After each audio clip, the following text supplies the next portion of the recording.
अखण्डमण्डलकारं व्याप्तं येन चराचरं तत्पदं दर्शनं येन तस्मै श्रीगुरवे नमः। দোল পূর্ণিমাতে মহাপ্রভুর শ্রী চরণে সহস্র কোটি দণ্ডবত প্রণাম, গুরুদেবের চরণেও সহস্র কোটি দণ্ডবত প্রণাম, আর সমস্ত ভক্তবৃন্দের চরণে সমস্ত কোটি দণ্ডবত প্রণাম।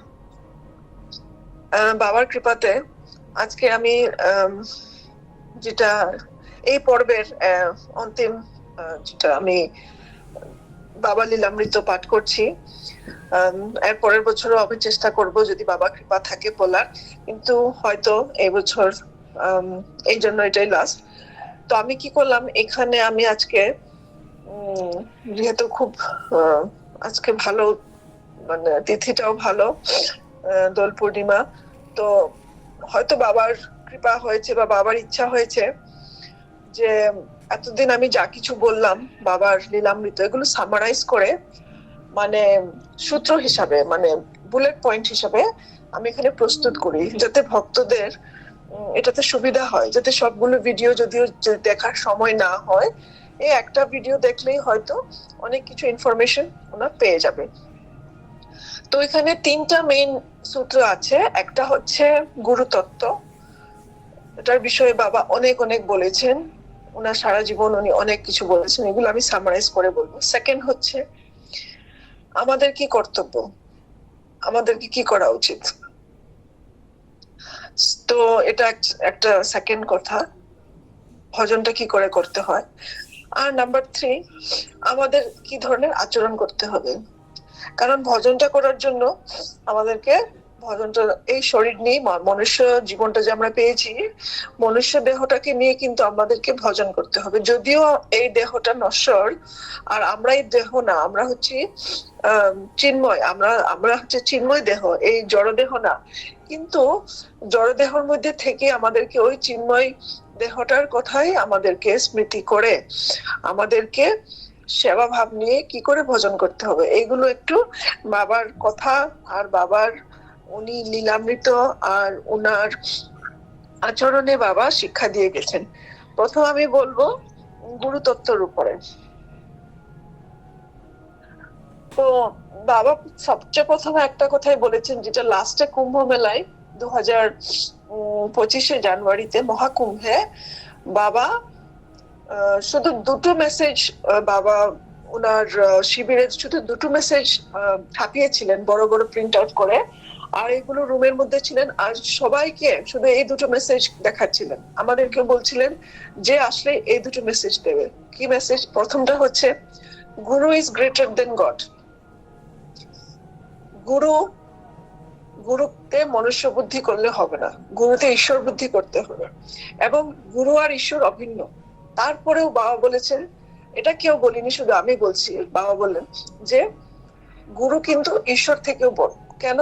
কারণ ঈশ্বর আমাকে সবকিছু দিতে পারবে, ধন সম্পত্তি সবকিছু, কিন্তু আমরা যদি জন্ম মৃত্যুর বন্ধন থেকে ছুটকারা পেতে চাই, আমাদেরকে গুরুর আশ্রয় নিতে হবে। আর ভগবানই গুরু রূপ ধরে আসে এই আমাদের জন্ম মৃত্যুর বন্ধন থেকে মুক্তি দেওয়ার জন্য। আচ্ছা, গুরু is guiding in every moment of your life. গুরু কৃপা হি কেবলম, গুরু চরণম শরণম। গুরুতে অচলা ভক্তি থাকলে আমরা ভবসাগর অনায়াসে পার হয়ে যাব।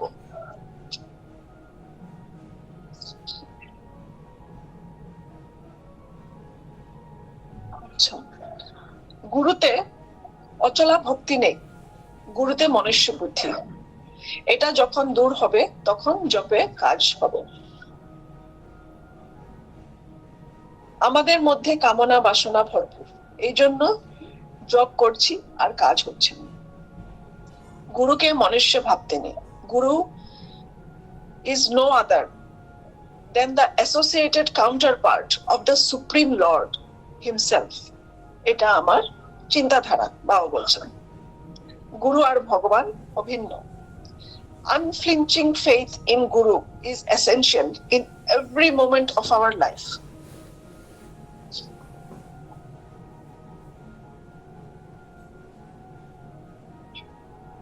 তারপর বাবা মহাপ্রভু নবদ্বীপের তো বাবা 4 বছর থেকেই ছিলেন, আর মহাপ্রভুর যা সন্দেশ বা মহাপ্রভুর যা মেসেজ, সেটাই কিন্তু বাবা আমাদেরকে বারবার বলে গেছেন। তো মহাপ্রভুর সন্দেশগুলো আমি এখন একটু পরেই বলছি। গুরুর মেসেজটা আমি শেষ করছি। গুরুতে থাকতে হবে অচলা ভক্তি, এটাই হচ্ছে আসল চাবিকাঠি। অচলা ভক্তি মানে দৃঢ় ভক্তি, অনন্য ভক্তি। আমি দেহটা গুরু না, গুরু একটা শক্তি।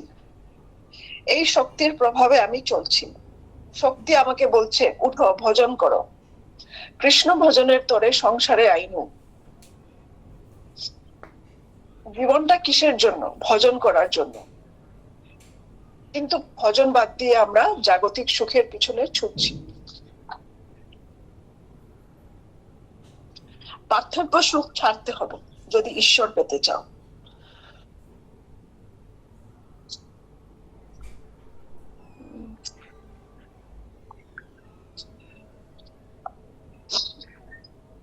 তারপর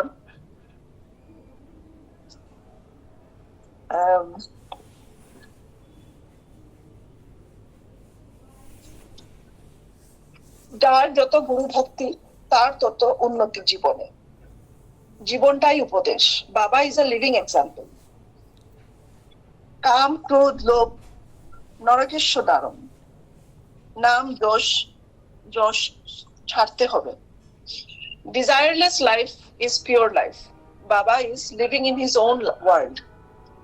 I never think of outer world.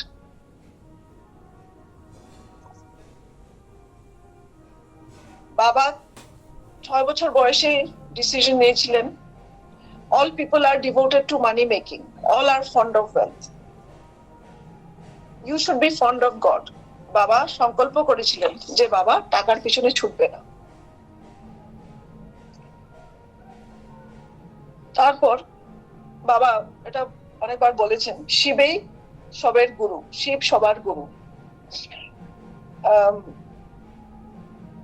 নববিধা ভক্তি আর 10 অপরাধ, দশম অপরাধের মধ্যে 2 নম্বর অপরাধ হচ্ছে শিব আর বিষ্ণুকে অভিন্ন মানা। বাবা বলছেন শিব হচ্ছে বিষ্ণুর হৃদয় আর বিষ্ণু হচ্ছে শিবের হৃদয়।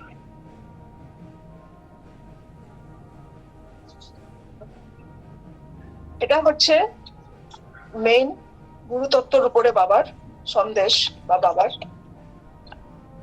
জীবনে বাবা উনি ইয়ে করেছে। এবার মহাপ্রভুর যে সন্দেশগুলো বাবা কি করে ওনার জীবনে তুলে নিয়েছেন, আর কি করে বাবা এই মেসেজগুলো দেশ বিদেশে বাবা ছড়িয়েছেন। এটা হচ্ছে প্রথম কথা হচ্ছে ভজনটা যে আমরা করি, ভজন কি করে করতে হয়। 1 নম্বর হচ্ছে ভালো হওয়ার চেষ্টা করো।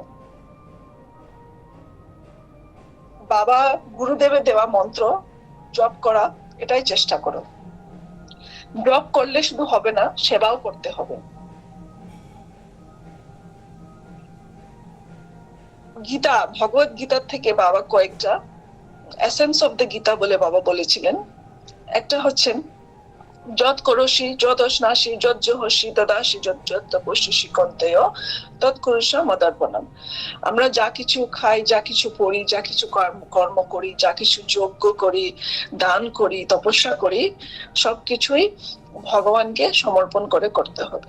সমর্পণটা কি করে করা? যখনই যা কিছু করি বলতে হবে যে হরি ওম তৎসৎ শিব গুরু নারায়ণ সমর্পয়ে আমি, মন্ত্রটা বললেও হবে, বা না হলে মনে মনে বললে হবে যে এটা প্রভু তুমি করাচ্ছ, আমি তোমার কাজেই করছি। আচ্ছা, ঈশ্বর জানতে হলে 3টা উপায়: সদ্গুরুর আশ্রয় নেওয়া, প্রশ্ন করা আর সমর্পণ করা সদ্গুরুকে। তারপর যেটা মহাপ্রভু বলেছিলেন, সম্বন্ধ অবিধেয় প্রয়োজন। তো বাবা বললেন ভগবানকে সম্বন্ধ নিয়ে ভজতে হবে। রাধারানী আমার বোন, কৃষ্ণ আমার ভগ্নিপতি, এটা বাবা বলতেন। ওনার সম্বন্ধ আমাদেরকে প্রকাশ করেছিলেন। অভিধেয় হচ্ছে সেবা, আর প্রয়োজন হচ্ছে ভালোবাসা, প্রেম প্রয়োজন। আচ্ছা, এই যে বাবা আমাকে অনেকবার বলেছেন আমি যে ভগবানকে ভালোবাসি, এটা কিন্তু মুখে প্রকাশ করা যায় না। এই ভালোবাসাটা এমন একটা জিনিস যেটা মুখে প্রকাশ করা যায় না। তো ভগবানকে ভালোবাসতে হবে, নিজের পরিবারের সদস্য ভেবে মেনে নিয়ে ভালোবাসতে হবে। আচ্ছা, তারপর একটা কথা বলছেন,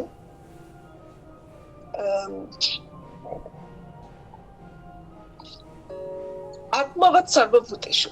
এটা কুম্ভ মেলায় বাবা বললেন, আর আগেও বলেছিলেন আত্মবাদ সর্বভূতেষু। তার মানে আমি যা বুঝলাম সেটা একটু বলছি। আমি যেরকম নিজেকে বা নিজের পরিবারকে ভালোবাসি, আর সে ঠিক সেরকম আমাকে বুঝতে হবে যে এই পুরো বিশ্বের মধ্যে ভগবানের অংশই ছড়িয়ে আছে। তা আমি যেরকম ভগবানের অংশ, আর আমার পরিবার ভগবানের অংশ, আমি আমার পরিবারকে ভালোবাসি, ঠিক সেরকম আমাদের সবখানেই দেখতে হবে ঈশ্বর বর্তমান। আর সেই ভালোবাসাটা আমাকে শুধু লিমিট করে আমার নিজের মধ্যে বা নিজের পরিবারের মধ্যে না রেখে সমস্ত বিশ্ববাসীকে ভালোবাসতে হবে। ঠিক সেই কথাটাই বাবা আগেও বলেছিলেন, এখনো বলে চলছেন। The world is my home, its people are my mothers and fathers. To love and serve them is my only religion. আচ্ছা, এবার এই দেহটাকে আমরা যদিও নশ্বর, যদিও এটা জড়, কিন্তু এই দেহর মধ্যে কিন্তু আমাদেরকে ভজন করতে হবে। তাহলে দেহটাকে আমাদেরকে মানতে হবে মন্দির। এবারে 3 রকম তপস্যা বাবা বলেছেন, গীতাত লেখা আছে, শারীরিক, মানসিক আর বাচিক। এই তপস্যাটা ফলো করতে হবে। আচ্ছা, তারপর বাবা 3টে কথা আরেকটা বললেন, যেটা হচ্ছে যোগ করতে হবে। বাবা কেন যোগ করতেন? একটা ইন্টারভিউতে বাবা বলেছেন আমি 2বার যোগ করি, যোগাসন 2বার করি। একটা হচ্ছে সকালে, একটা হচ্ছে বিকেলেও করে বাবা যোগ, 5:30টার সময় বিকেল বেলা। তো কেন করে? তো যোগ করলে মন শান্ত হবে। যোগের দ্বারা আমাদের ভজনে আমরা অগ্রসর হতে পারবো।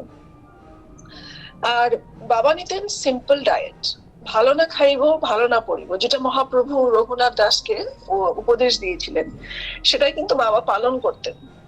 শুধু থিওরিটিক্যাল একটা ইনফরমেশন বাবা যে ছড়িয়েছেন এরকম না, বাবা প্র্যাকটিক্যাল রিলিজন আর প্র্যাকটিক্যাল উপদেশ দিয়ে আমাদেরকে শিখিয়েছেন। বাবা সিম্পল ডায়েট খেতেন, তেল মশলা না খেয়ে, ঝাল বেশি, চিনি, দুধ সেরকম জাতীয়, ইভেন ফল খেতেন না বাবা, কারণ গরিবরা খেতে পারতেন না। তো বাবা খুব সিদ্ধ ভাত, ডাল, সবজি, কোনো সময় আলুর চোখা, এরকম করে বাবা সিম্পল ডায়েট, রুটি লাস্টে খেয়েছিলেন, বার্লি খেয়েছিলেন, মুড়ি, এগুলো সিম্পল ডায়েট। আর বাবা ব্রেকফাস্টটা উনি খেতেন না, বলতেন আমি ছোটবেলায়, আমি ভিখারির সন্তান, আমি কখনো ব্রেকফাস্ট খেতে আমি শিখিনি। দিনে 2বারই বাবা সেবা করতেন, 12টার সময় আর রাতে বেলা একবার। স্ট্রিক্ট ডায়েট বাবা ফলো করছেন। একটা কথা আমি এখন বুঝতে পারছি, যে ডিসিপ্লিন না হলে কিন্তু একটু অসুবিধাই হয়। আমাদেরকে ডিসিপ্লিনটা মেনটেন করতেই হবে। বাবা নিজের লাইফ দিয়ে শিখিয়ে গেল যে কি করে বাবা ভোর 3টায় উঠতেন, রাত 9টার সময় উনি শয়নে চলে যেতেন। তো একটা স্ট্রিক্ট রুটিন ফলো করার ফলেই বাবা নিরূপ দেহে আর উনি ভজন সাধনটা উনি সফলতা উনি লাভ করেছিলেন। সেটা আমাদেরকে শেখানোর জন্য। বাবার কোনো ভজনের দরকার ছিল না, বাবা হচ্ছে সিদ্ধ, কিন্তু লোকশিক্ষার জন্যই বাবা আচরণ করে গেলেন। বাবা হচ্ছে গৌড়ীয় মধ্যাচার্য লাইনে দীক্ষিত। তো উনার যে একটা মেইন সন্দেশ যেটা বাবা আমাদেরকে শিখিয়ে গেছেন, জীবে দয়া নামে রুচি বৈষ্ণব সেবক, এহে বিনে ধর্ম নাই শুনো সনাতন। এটা একটা বড় শিক্ষা। বাবা লাস্ট পর্যন্ত সেবা করে চলেছিলেন, প্রচুর সেবা করতেন। আচ্ছা, এবার এই শিক্ষাটা কিন্তু আমাকেও ডাইরেক্টলি বলেছিলেন, আর বাবা নিজেও আচরণ করেছিলেন যে নিজেকে ভাবতে হবে তুমি সবার ছোট, আর সবাইকে বড় উপরে মানতে হবে। এটা কি কোথা থেকে বাবা শিক্ষাটা পেলেন, কেন ওটা বলছিলেন? ত্রিনাদপি সুনিচেনা তরুরূপী সহিষ্ণুনা আমানি না মানদেহি কীর্তনিয়া সদা হরি। এটা মহাপ্রভুর টিচিং, মহাপ্রভুর সন্দেশ। তো গুরুদেব, আমাদের গুরুদেব একজন সিদ্ধ মহাবৈষ্ণব মহাপুরুষ, স্বয়ং মহাদেবের অবতার, বারবার প্রকাশ করে গেলেন উনি কেন। উনি মুখে কিছু বললেন না, মহাপ্রভু কখনো মুখে বলেনি যে আমি ভগবান, কিন্তু মহাপ্রভুর আচরণে আমরা বুঝলাম যে মহাপ্রভু ভগবান ছিলেন, স্বয়ং রাধা কৃষ্ণর মিলিত বিগ্রহ, যিনি ভক্ত ভক্ত কি করে আচরণ করতে হবে, আচরণটা শেখানোর জন্য, লোক শিক্ষার জন্য, জগতের মঙ্গলের জন্য মহাপ্রভু আমাকে এদেরকে শিখিয়ে গেলেন ভক্ত কি করে হয়। ঠিক সেরকম গুরুদেবও এসেছিলেন, মহাবিষ্ণু মহাশিবের সদাশিবের অবতার স্বামী শিবানন্দ বাবা আচরণ করে গেলেন সারা জীবন। কি আচরণ করলেন, কি করে ভগবানকে ভালোবাসতে হয়, কি করে সেবা করতে হয়। মন্দিরে শুধু যে ভগবান থাকে তাই না, ভগবান তো কণ কণে আছে, ভগবান সেখানে সমস্ত সবার মধ্যে বিদ্যমান। সবাইকে নারায়ণ জ্ঞানে বাবা সেবা করতেন, নারায়ণ জ্ঞানে ভালোবাসতেন। এই শিক্ষাটা আমরা আজকে একটা পবিত্র দিনে আমরা যদি এই কথাগুলো আমরা নিজে স্মরণ করি আর চেষ্টা করি কি করে আমাদের জীবনে এগুলো আমরা তুলতে পারি, তখনই আমাদের গুরুদেব খুশি হবে। গুরু বাবা একটা চিঠিতে লিখেছিলেন আমাকে যে গুরু কিছুই চায় না তোমার থেকে, গুরু শুধু চায় তুমি মন প্রাণ দিয়ে জপ করো, গুরুকে স্মরণ করো, এর বাইরে কিছু চায় না। গুরুদেব আমাদেরকে 56 ভোগ মিষ্টান্ন, প্রচুর টাকা পয়সার দান, এগুলো কিন্তু বাবা চায় না। বাবা চায় আমরা কি করে বাবার কথাগুলো আমরা জীবনে তুলতে পারি, জপ করতে পারি, সবাইকে ভালোবাসতে পারি, সেবা দিতে পারি। এটাই কিন্তু বাবার সাথে পরম আনন্দ হয়। কালকে আমি একটা ছোট্ট ঘটনা বলছি। কালকে আমরা এখানে 11 নম্বর ফ্ল্যাটে আমরা অভিষেক করলাম, গৌরনীতায়ের অভিষেক, মামুনিদি ছিল, মিনামাসি ছিল, শান্ত, তারপর টুইন, সাধনা মাসি, আমি ছিলাম। তো এত সুন্দর করে আমরা অভিষেক করলাম, তাতে বুঝাই গেল বাবা কত প্রসন্ন। তারপর নিবেদন দেওয়া 3টা ফুল শিবের মাথায় 3টা পরপর করে করলেন, মানে মানে চক্ষুষ প্রমাণ দিল যে বাবা আমাদের পুজোটা গ্রহণ করেছিলেন। তো কেন পুজোটা কে দিয়েছিল? পুজোটা দিয়েছিল শান্তদা।